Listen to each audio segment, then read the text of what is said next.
જય શ્રી કૃષ્ણ. સત્સંગ ધાર્મિક કથાઓમાં આપનું હાર્દિક સ્વાગત છે. આજે આપણે વૈશાખ વદ 11ની પવિત્ર દિવ્ય કથા વાર્તા સાંભળીશું. વૈશાખ વદ એટલે પૂનમ પછી આપણે જે 11 આવે છે તેને વૈશાખ વદની 11 કહેવામાં આવે છે.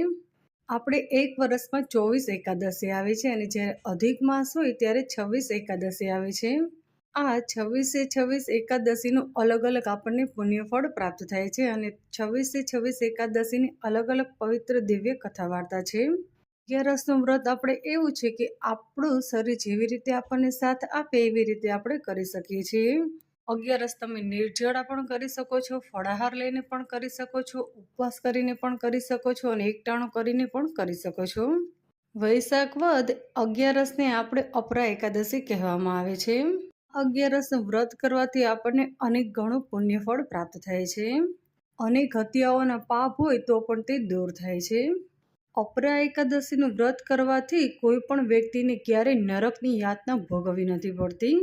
હવે આપણે તેની પવિત્ર દિવ્ય કથા વાર્તા સાંભળીશું.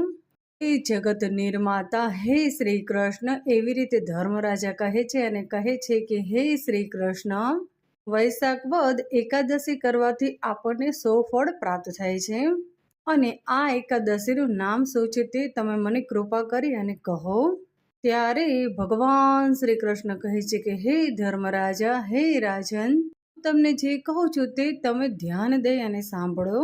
વૈશાખ વદ 11નું નામ અપરા એકાદશી છે અને તે એકાદશીનું વ્રત કરવાથી અનેક હત્યાઓના પાપ હોય તો પણ તે દૂર થાય છે. અપરા એકાદશીનું વ્રત કરનાર નર નારી ક્યારેય પણ નરકના અધિકારી બનતા નથી. કારતક માસમાં પુષ્કરમાં સ્નાન કરવાથી, ભાગીરથીમાં પિંડદાન કરવાથી, સિંહના ગુરુમાં ગોમતી સ્નાન કરવાથી, ગોદાવરી સ્નાન કરવાથી, કુંભ સ્નાન કરવાથી, મહાયજ્ઞ કરી અને અંતે હાથી, ઘોડા, સોના, રૂપાનું દાન કરવાથી, ગૌદાન કરવાથી અથવા તો પૃથ્વીનું દાન કરવાથી જે પુણ્યફળ આપણને પ્રાપ્ત થાય છે તે પુણ્યફળ આપણે અપરા એકાદશીનું વ્રત કરવાથી આપણને પ્રાપ્ત થાય છે.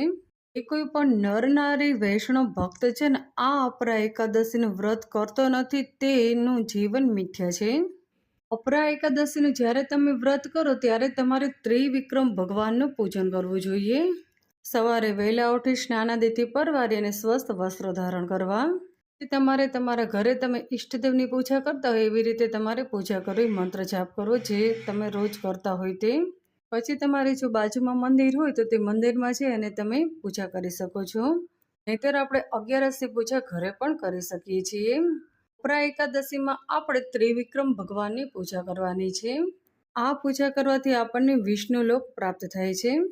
11ના દિવસે તમારે જેવી રીતે ઉપવાસ કરવો હોય તે તમારે પહેલા સંકલ્પ કરવાનો કે હું આવી રીતે ઉપવાસ કરવાનો છું. જો તમે સંકલ્પ નહીં કરો તો ઉપવાસનું પુણ્યફળ તમને પ્રાપ્ત નહીં થાય. 11ના દિવસે તમે બની શકે ત્યાં સુધી એકદમ ઓછું બોલો અને ક્યારે પણ કોઈની નિંદા કોટલી ન કરો. જ્યારે વધારે બોલે ત્યારે અનાયાસે આપણા મોઢામાંથી ખોટું નીકળી જાય છે અને 11ના દિવસે આપણે જરા પણ ખોટું બોલવાનું નથી. આખો દિવસ તમારે ભગવાનના મંત્ર જાપ કરવાના છે. આ મંત્ર જાપ તમે મનમાં અને મનમાં પણ બોલી શકો છો. આ હતી આપણે અપરા એકાદશીની પવિત્ર દિવ્ય કથા વાર્તા. આ કથા વાર્તા આપણે અહીં સમાપ્ત કરીએ છીએ. જય શ્રી કૃષ્ણ.